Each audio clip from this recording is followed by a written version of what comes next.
Hi, you must be the PI. As I mentioned in my email, I'm looking into a matter for a friend of mine who procures items for auction at Christie's. Now, Mr. Kirby of the British Museum said that as his top restorer, you were the person to see. Nice of Mr. Kirby. Irene Adler, nice to meet...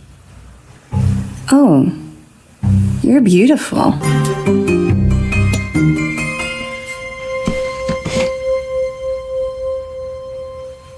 Oh, I'm sorry, I didn't mean to linger. It's just, if these are all supposed to be reproductions, what is the original of Bruegel's The Blind Leading the Blind doing on your wall?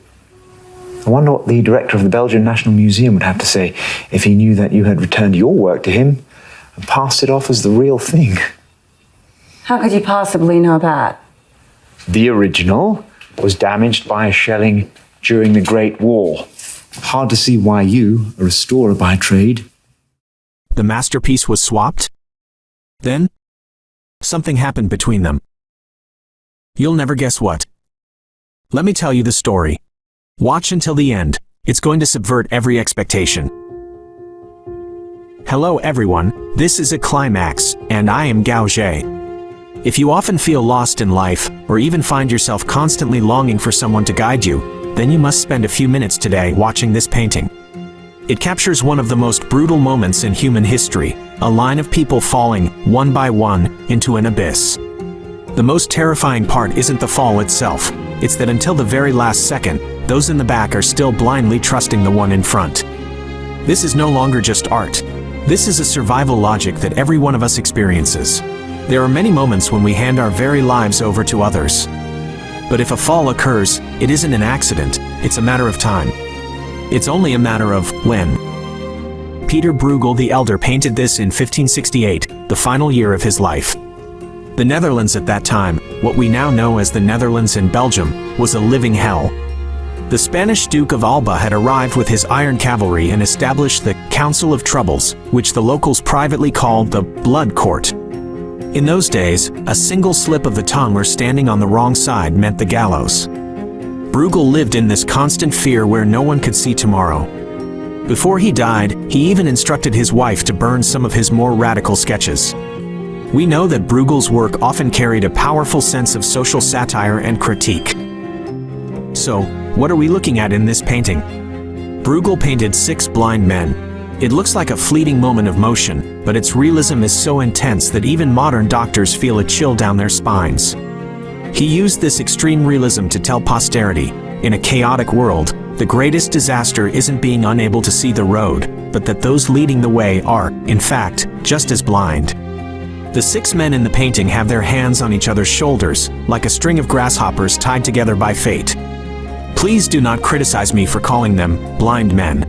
After watching this video, you will understand why people around the world believe they should be called blind, in the most literal, stinging sense. The way Bruegel depicted these men 400 years ago aligns perfectly with a common insult we hear today. Are you blind? Why does it mean this? Let me continue. 6 blind men, a single staff connecting one to another's shoulder. This is the entirety of their social connection and their sense of security. The leader has already completely tumbled into the ditch. His hurdy-gurdy lies discarded, his cloak is stained with mud, and his face reveals a state of total panic. The second man is being dragged down by the momentum of the first. His body is stiff, leaning forward. He has already sensed the danger, yet his hand still grips that staff tightly. Most striking are the last 2, who still wear expressions of numbness, even a strange sort of peace. They have no idea that the world ahead has collapsed. They still believe that as long as they follow the footsteps of the person in front, they will reach that so-called better place. The church in the background is so close to them, yet it feels as if it belongs to another world. This contrast is deeply ironic. Salvation is right behind them, but they chose to follow one another into the mire. The most shocking detail is that in this year, while facing death, Bruegel actually studied medicine. If we zoom in, we find that the condition of each man's eyes is entirely different. Some eyeballs are completely shrunken, some have severe cataracts, and some have even had their eyes removed due to disease. In an era where even healthy people were seeking their own destruction, Bruegel meticulously traced the physical agony of these social outcasts. His message was direct. When an era is sick, those who feel the pain first are always the abandoned and the weak. So, why is this a masterpiece? First, Bruegel captured the terror of gravity.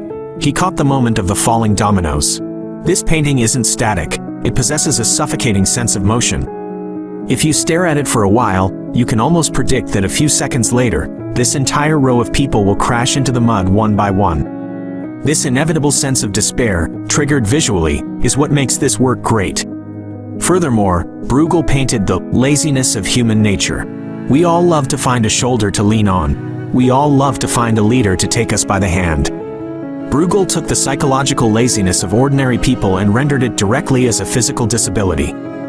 This leads me to another thought, the philosophy of inertia. Humans are fascinating.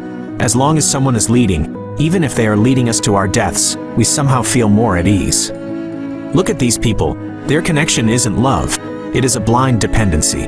When the first man fell, the second had a chance to let go, but he didn't. In that queue, maintaining alignment was more important than seeing the truth. This is what we call blind conformity.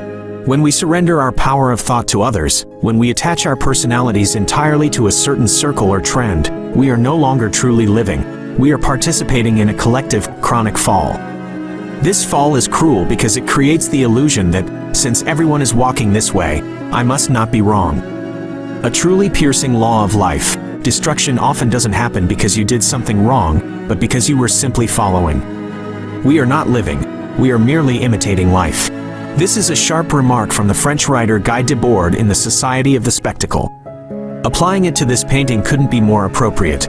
He believed modern people are like these blind men, led by the nose by various false images, trends, and success philosophies.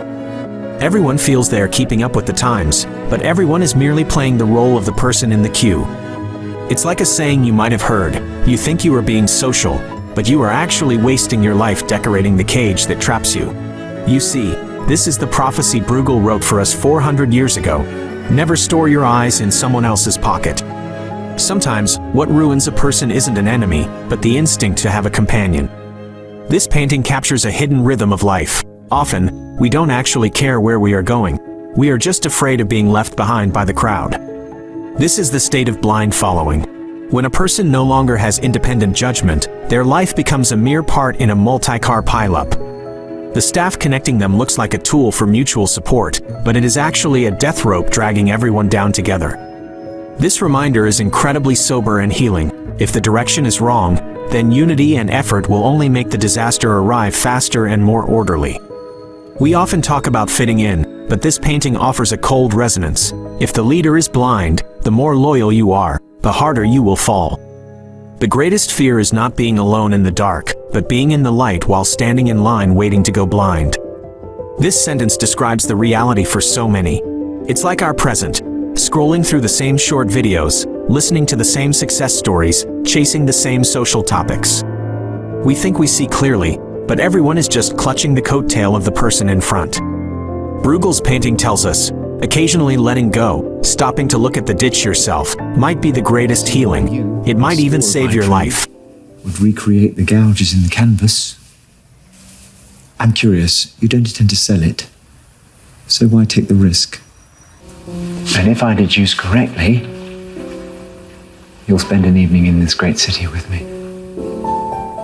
You're not going to turn me in? I appreciate your efforts. The protagonist never imagined such an opening would lead him to fall so deeply for this woman. But more than just a misjudgment, it was from this moment that the world's smartest man went blind. I cannot believe the creators of this show didn't understand this painting. Placing it here was a stroke of absolute genius. A climax.